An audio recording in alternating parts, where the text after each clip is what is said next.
آپ بہن بھائی کے منہ میں جو لقمہ ڈالتا ہے اس کے بارے میں بھی سوچتا ہے اور سب کا خیال رکھتا ہے اچھا مسلمان.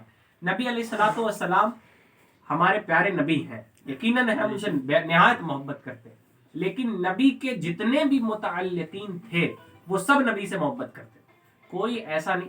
بھائی میرے جاننے والے 2 4 5 لوگ ہیں, فیض بھائی, صدف بھائی, رحمت بھائی, نیال بھائی, فرحان بھائی, ان چاروں سے الگ الگ ملیے گا میرے بارے میں تو کوئی نہ کوئی ضرور بتا دے گا ٹھیک تو ہے لیکن فلانی غلطی ان کے اندر ہے, اور اس لیے بتائے گا کیونکہ یہ فیکٹ ہے. لیکن نبی علیہ السلام کے صحابہ سے ملیے گا تو وہ سب کے سب آپ کو نبی کی اچھائی بتائیں گے, کیونکہ ہمارے نبی سب کے ساتھ اچھا سلوک کرتے تھے. اپنے دوستوں کے ساتھ بھی اچھا سلوک کرتے تھے, اپنی بیویوں کے ساتھ بھی اچھا سلوک کرتے تھے, اپنے بچوں کے ساتھ بھی اچھا سلوک کرتے تھے, اپنے نواسوں کے ساتھ بھی اچھا سلوک کرتے تھے, اپنے باہر سے کوئی مہمان آتا اس کے ساتھ بھی اچھا سلوک کرتے تھے, کوئی راجہ مہاراجا آتا اس کے ساتھ بھی اچھا سلوک کرتے تھے. نبی نے سب کو سب کے حق عطا فرمائے. نبی نے غلاموں کے ساتھ اچھے سلوک کیے ہیں, باندیوں کے ساتھ اچھے سلوک کیے ہیں, یہاں تک کہ جانور نبی کی بارگاہ میں آ کے شکایتیں کرتے تھے کہ میرا مالک میری طاقت سے زیادہ مجھ سے کام لے. تو نبی علیہ السلام ان کے مالکوں سے کہتے تھے کہ ان کے تم اپنے جانور سے کام تھوڑا کم لیا کرو. نبی علیہ السلام مزدوروں کا خیال رکھتے تھے, فرمایا مزدوروں کی مزدوری ان کا پسینہ سوکھنے سے پہلے دے دو.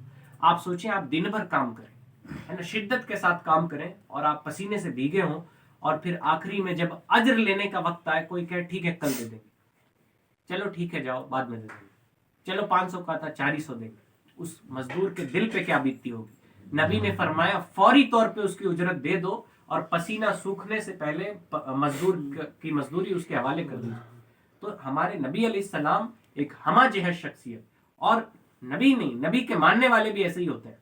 ابھی بھی دنیا میں ایسے اچھے لوگ موجود ہیں, اور میں آپ کو بتاؤں کہ ہم نے اپنے بڑوں کے بارے میں سنا ہے کہ ان کے پاس جو بھی جاتا تھا, اور سنا کہ ہم نے تو دیکھا ہے, میرے استاد ہیں مولانا عاصم اعظمی, کبھی جائیے گوسی میں ملیے تو رحمت بھائی جائیں گے تو کہیں گے حضرت سب سے زیادہ ہم ہی کو مانتے ہیں, آپ کا کوئی کام ہو تو بتائیے کرا دیں.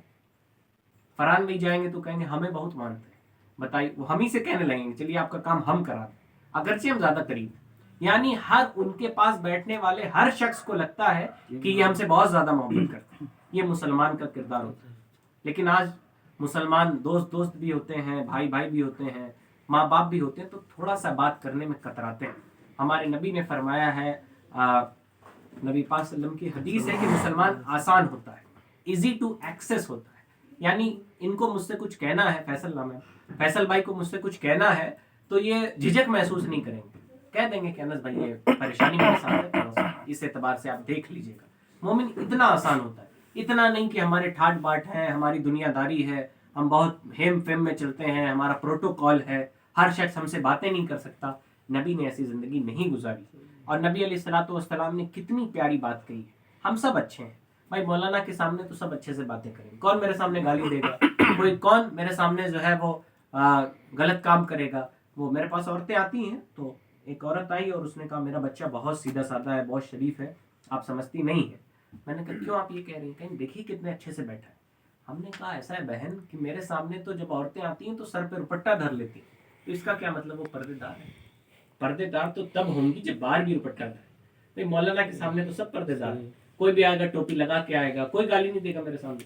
تو نبی علیہ السلام نے کتنی پیاری بات فرمائی ہے کہ اگر تمہیں کسی کے اخلاق دیکھنے ہیں تو یہ دیکھو کہ وہ اپنے گھر والوں کے ساتھ کیسا ہے. بھائی فیض بھائی میرے دوست ہیں, فون کریں گے تو ظاہر سی بات ہے تھوڑا گپ شپ ہوگی, ادھر ادھر ٹہلیں گے, دوستوں کے ساتھ بدماشی کرتے.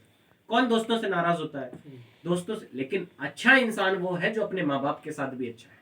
اچھا انسان وہ ہے جو اپنی بہنوں کے ساتھ بھی اچھا ہے, اپنے بھائیوں کے ساتھ بھی اس کا سلوک اچھا ہے. وہ اچھا ہے جو اپنے چچا, بڑے ابا, دادا دادی, جو بھی رشتہ دار گھر میں ہیں, سب کے ساتھ اپنا اخلاق اور رویہ اچھا رکھتا ہے. اور یہ تو قیامت کی نشانی ہے کہ لوگ دوستوں سے محبت کریں گے, گھر والوں سے نفرت کریں گے. لوگ دوستوں سے قریب ہوں گے اور اپنے گھر والوں سے دور ہوں گے, ہے نا. تو بہرحال ہمیں ضرورت ہے کہ ایک سچے پکے اور پریکٹیکل مسلمان کے طور پہ ہم اپنی زندگی گزاریں, ورنہ جناب یہ غفلت کی زندگی آپ کو لے جائے گی جہنم پہ. یہ راستہ جہنم کا ہے, اور جنت اتنی آسان ہے نہیں, ہے نا. بڑے بڑے سورما اور بڑے بڑے طاقتور لوگ اس دنیا سے چلے گئے. وہ شیخ سعدی فرماتے ہیں, فارسی میں ان کا شعر ہے کہ تم جیسے اربوں کو اس زمین میں پالا ہے اور اپنے اندر دفن کر چکے ہیں, تو غرور کس بات کا ہے. آپ چلے جائیے قبرستان, آپ کے زمانے کا عظیم تر انسان بھی مر جائے گا, ہے نا. دنیا کا بڑا سے بڑا طاقتور انسان ہو جسے اپنے طاقت کا غرور ہو، لیکن موت آنے کا خوف ہر دل میں رہتا ہے. اور کامیاب لوگ کون ہیں؟ جو موت کی تیاریاں کرتے ہیں، ہے نا. غالباً کسی صحابہ نے نبی علیہ السلام سے پوچھا قیامت کب آئے گی؟ نبی نے پوچھا تم نے اس کی تیاری کتنی کر رکھی، یعنی ہماری تیاریاں کتنی. تو ہمیں ہمیشہ اپنی ذات کی طرف توجہ مرکوز رکھنی چاہیے. اور ہمارے معاشرے کا بہت بڑا المیہ ہے کہ ہمیں اپنے علاوہ سب کچھ نظر آتا ہے نا. فلانے صاحب کیا کر رہے ہیں، ڈھکانے صاحب کیا کر رہے ہیں. ہمیں اس سے مطلب نہیں ہونا چاہیے. ہمیں اپنے اعمال اچھے کرنے چاہیے. نمازوں کی پابندی، جھوٹ، غیبت، چگلی، ایک دوسرے سے نفرت، ان تمام برائیوں سے ہمیں بچنے کی ضرورت ہے.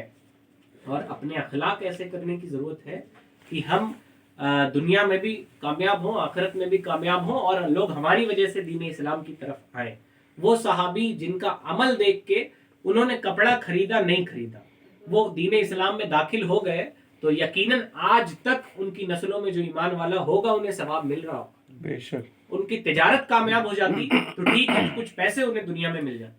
اور پیسے تو انگلش کا ایک لیسن ہم نے پڑھا تھا کہ پیسہ مسافر ہوتا ہے. آج میرے ہاتھ میں، کل ان کے ہاتھ میں، اور یہ بغیر پہیے کی گاڑی ہے پیسہ، ہے نا. کسی کے پاس ٹکتا نہیں ہے جناب، ہے نا. آج میرے پاس ہے، کب آپ کے پاس سے چلا جائے. ایک بہت امیر کبیر شخص رات میں سوتا ہے اور اس کی دکان میں آگ لگ جاتی، صبح بھنگی ہو جاتی. کون جانتا ہے اللہ کب آپ سے نعمتیں لے لے. تو ہمیں نعمتوں پر اترانا نہیں چاہیے، بلکہ نعمتوں کا جواب دینے کی تیاری کرنی چاہیے. جس کے پاس جتنی نعمتیں، جواب اتنا سخت اس سے طلب کیا جائے. تو بہرحال اپنے حلال پیسے کمائیں، حلال جگہوں پہ خرچ کریں. خرچ کرنا بھی بہت امپورٹنٹ ہوتا ہے. پتہ چلا آپ کے پاس کروڑوں روپے ہیں تو آپ اپنے بچے کی شادی کرتے ہیں تو خوب دھوم دھڑاکے سے کرتے ہیں، ہے نا. خوب دکھاوا اور ریاکاری ہم کرتے ہیں، ہے نا. خوب پیسے اس میں خرچ کرتے ہیں اور خوب امیر کبیر لوگوں کو بلاتے ہیں. نبی علیہ الصلوۃ والسلام نے تو فرمایا دنیا کی بدترین دعوت وہ ہے، حدیث پاک کا مفہوم ہے، جس میں امیروں کو بلایا جاتا ہے اور غریبوں کو چھوڑ دیا جاتا ہے. یہ دنیا کی سب سے بری دعوت ہے، جس میں صرف امیروں کو بلایا جاتا ہے، غریبوں کو چھوڑ دیا جاتا ہے. کہ آج ہمارا معیار ایسا نہیں ہو چکا ہے. اور ہمارے نبی نے فرمایا آج جب شادی بیاہ ہوتا ہے گھروں میں تو لوگ کہتے ہیں اس کو بلاؤ جو بلایا تھا آپ نے، فلانے نہیں بلایا تھا، نہیں بلائیں گے. سیدھا سا کانسیپٹ ہمارے پاس ہے. نبی نے فرمایا جو رشتے کاٹے تم اس سے رشتے جوڑو. یہ ہمارے نبی کی تعلیم ہے. بھائی اگر یہ ہم سے بہت اچھا سلوک کرتے ہیں تو ظاہر سی بات ہے ان سے اچھا سلوک کرنا کون سا کمال ہے. بھائی فیض بھائی ادب احترام سے بات کرتے تو ہم بھی کرتے ہیں، لیکن کمال تو یہ ہوتا کہ یہ میرے ساتھ برا سلوک کرتے، یہ مجھے اوائڈ کر رہے ہوتے، مجھے گالیاں دے رہے ہوتے، پھر بھی میں انہیں کچھ نہ کہتا. یہ کمال کی بات ہے، اور نبی کا امتی اسی کمال پر فائز ہوتا ہے.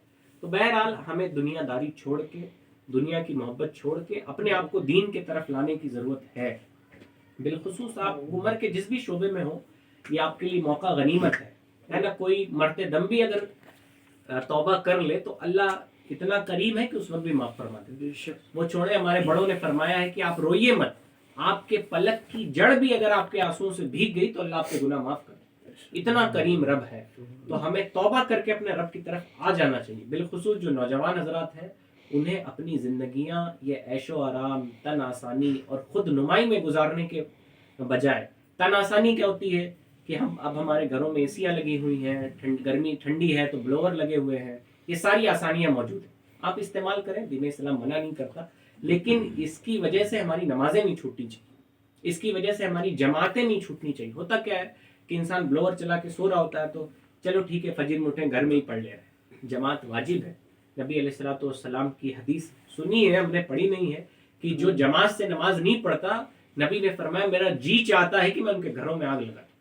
جو مرد حضرات اذان ہونے کے باوجود، طاقت ہونے کے باوجود گھروں میں نماز پڑھتے ہیں، مسجدوں میں نہیں پڑھتے، نبی علیہ السلام نے فرمایا میرا جی چاہتا ہے کہ میں ان کے گھروں میں آگ لگا.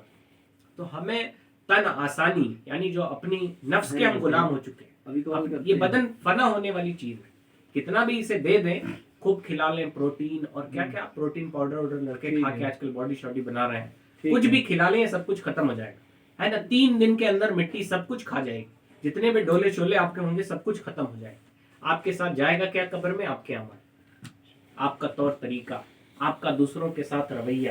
اگر آپ نے دوسروں سے ہنس کے بات کی ہوگی، اور ہم اتنے مبارک مذہب کو ماننے والے ہیں جہاں مسکرانا بھی صدقہ ہے. مسکرانا بھی، اسمائل از اے چیریٹی، یعنی مسکرانا یہ صدقہ ہے. آپ کوئی آیا آپ کے پاس بہت دکھی تھا، آپ کو مسکرا کے ملے تو فطرتاً اس نے بھی مسکرا دیا، خوشی اس کے دل میں بھی داخل ہو گئی تو یہ بھی صدقہ ہے. کسی کے لیے آسانیاں پیدا کر دینا یہ بھی صدقہ ہے. کوئی آ رہا تھا, بوڑھا شخص تھا, وہ کرسی نہیں اٹھا سکتا تھا, آپ نے اٹھا کے آگے کر دی, یہ بھی صدقہ ہے. فرمایا گیا علماء کی خدمت کے بارے میں فرمایا گیا ہے, اگر کسی نے ان کی پین نیچے گری ہوگی اور کسی نے اٹھا کر دی ہوگی تو قیامت کے دن وہ عالم سے اپنی شفاعت کرائے گا, یاد کریے فلاں مقام پہ میں نے آپ کو قلم اٹھا کے دی تھی, آپ میری شفاعت کیجیے, اور اللہ تعالیٰ ان کی شفاعت قبول بھی فرمائے گا. تو دین اسلام میں یہ چھوٹی چھوٹی چیزیں ہیں. اور فارسی میں ایک شعر ہے کہ رحمت الہی بہانہ می جوئے, اللہ کی رحمت یہ بہانہ تلاشتی ہے نا کہ آپ کو کیسے بخشا جائے. تو ضرورت ہے کہ ہم اپنے رب کی طرف رجوع کریں, اللہ کی بارگاہ میں توبہ کریں اور اچھی نیک صالح زندگی گزارنے کی کوشش کریں. اور یاد رکھیں دنیا بھر کو بدلنے کی کوشش کریں. اصل میں ہوتا یہ ہے کہ صدف بھائی نے تقریر سنی تو صدف بھائی چاہیں گے میرا پورا گھر نمازی ہو جائے.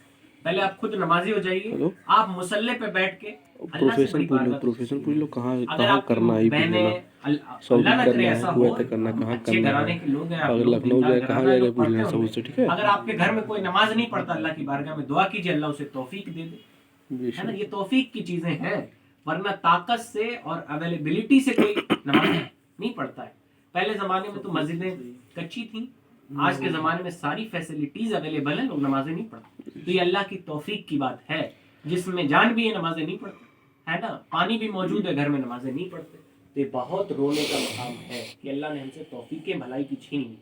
تو ہمیں, اور یہ اس کا ظلم نہیں ہے, یہ اس کا انصاف ہے. ہم نے جو غلطیاں کی ہیں, ہم تو اس لائق بھی نہیں ہیں کہ ہم دنیا میں عزت سے جی سکیں. ہم نے جو کمال کی غلطیاں مسلمانوں نے گل کھلائے ہیں, اللہ نے جب اقتدار دیا تو بہت عیاشیوں کی زندگی مسلمانوں نے گزاری ہے. اور آج بھی جن کے پاس پیسے انہیں دین یاد نہیں ہے, حقیقت یہی ہے نا. جن کے پاس پیسے آ جاتے ہیں پھر انہیں غریب یاد نہیں رہتے, پھر انہیں بھلائیاں اچھائیاں نہیں یاد رہتی. ابھی دیکھا ایک شادی میں شرکت ہوئی میری, تو دیکھا گئے رت جگہ سے پہلے ہی انہوں نے تقریر کرا لی کہ بھائی رت جگہ میں ڈسٹرب ہوگا ناچنے گانے میں. تو 2-3 دن پہلے تقریر کرا لی. اب میں نے کھڑے ہوئے اور وہ سوچا تھا انہوں نے کہ مولانا کو تو پیسے سے تول دیں گے, تو آئے تھے نذرانہ دینے, تو ہم نے منع کر دیا کہ یہاں لین دین نہیں ہوتا ہے, بس جو بتا رہے ہیں اس پہ عمل کر لیجیے گا, یہ ہمارا نذرانہ ہے. تو بہرحال گئے ہم بیٹھے, تو پھر دوسرے مولانا آئے, انہوں نے رد کر دیا, نذرانہ دینا چاہیے. خیر اب سب کا اپنی اپنی پریورٹی ہوتی ہے. انہوں نے 14 لاکھ روپے کے قریب صرف ایک تقریب پہ خرچ کر دی. ہوتا کیا تھا, اپنے مہمانوں تک کو وہ پیسے دیتے تھے. رحمت بھائی دعوت کھانے اگر گئے ہیں تو 500 روپے انہیں ملیں گے دعوت کھانے کے, اور سوچتے تھے کہ پیسے سے محبت خرید لی جائے گی. جب وہ دلہن ودا کر کے آئے, چھوٹی سی غلطی ہوئی, میں وہاں موجود نہیں تھا, چھوٹی سی غلطی ہوئی اور سارے کے سارے رشتہ دار ان سے ناراض. جناب پیسے سے محبت نہیں خریدی جاتی. آپ اللہ رسول کا کام کریں, آپ دین پہ عمل کریں, اللہ تعالیٰ مخلوق کے دل میں آپ کی محبت ڈال دے. یہاں بیٹھا کون شخص مجھے جانتا ہے, 2-4 لوگوں کو چھوڑ کے, میری آپ سے کیا نسبت ہے. آپ عزت سے بیٹھائے ہوئے ہیں, میری بات سن رہے ہیں, شاید ہی آپ اتنی لمبی باتیں کسی کی سنتے ہو, ہے نا, لیکن سن رہے ہیں. تو یہ سب وہ امام صاحب ابھی پڑھ رہے تھے نا, یہ ان کی نسبت کا ہی کمال ہے نا, ورنہ کچھ خاص ہم میں رکھا ہوا نہیں ہے. ہم بھی آپ جیسے, آپ تو نیک بھی ہیں, ہم لوگ گناہگار آدمی ہیں. بہرحال آپ اپنے رب سے اپنے رشتے کو مضبوط کیجئے, مصلی سے اپنے رشتوں کو مضبوط کیجئے, اپنے گھر میں دینی ماحول پیدا کیجئے, ادب احترام کے ساتھ رہیے, بڑوں کا ادب کیجئے, چھوٹوں پہ شفقت کیجئے, اپنے بچوں کی اچھی پرورش کیجئے. جہاں کسی دینی رہنمائی کی ضرورت ہو اور اپنے گھروں میں دینی باتوں کی ضرورت ہو, ہم حاضر ہیں آپ کی خدمت میں, اور بغیر کسی لاگ لپیٹ, نذرانے, شکرانے, چائے پانی, ناشتے کے ہم موجود ہے نا. تو کوشش یہ ہونی چاہیے کہ ہم اپنے گھروں میں دینی ماحول, یہ بچے نوجوان لڑکے ہیں چاہتے ہیں کہ ساری دنیا میں اسلامی نظام قائم ہو. ابھی آئی لو محمد کو لے کے کیا کیا نہیں ہو گیا ہے نا. ہم سوال یہ ہے کہ آپ کے چوراہوں پہ تو پوسٹر لگے ہیں, آپ کے دل میں رسول کی محبت کتنی, صرف اتنی سی کہ ہم نمازیں نہیں پڑھ پاتے, ہے نا. یہ تلخ حقیقت ہے جو ہمیں قبول کرنی چاہیے. پہلے ہمیں اپنے گھروں میں سنت کا نظام قائم کرنا چاہیے, تب یہ سوچنا چاہیے کہ ہم ساری دنیا میں قائم کریں. آپ تو اپنے گھر میں سنت نہیں چلنے دیتے, تو پھر آپ ساری دنیا میں کیسے قائم کریں گے. اسلامی نظام آئے گا تو پھر نمازیں بھی پڑھنی پڑے گی. تو پہلے اپنے گھر میں نظام مصطفیٰ قائم کیجیے, اور انشاءاللہ تعالیٰ اللہ اس کی برکت سے ساری دنیا میں نظام مصطفیٰ قائم کیجیے. اور کوشش کیجیے کہ اپنے گھروں میں بھی اس طرح کی دینی محفل سجائیے. صدر بھائی ہیں, فیصل بھائی ہیں, فیض بھائی ہیں, جنہیں بھی آپ جانتے ہو ان تک بات پہنچا دیں. انشاءاللہ تعالیٰ 1 گھنٹہ بیٹھ کے ہم اپنے دین کی بات کریں, اللہ رسول کی بات کریں. اللہ تعالیٰ ہمیں اسی کی برکت سے عمل کرنے کی توفیق عطا فرمائے. اور یاد رکھیں یہ سب عمل کرنے کی باتیں ہیں, سننے کی باتیں نہیں ہیں. اللہ تعالیٰ سب سے پہلے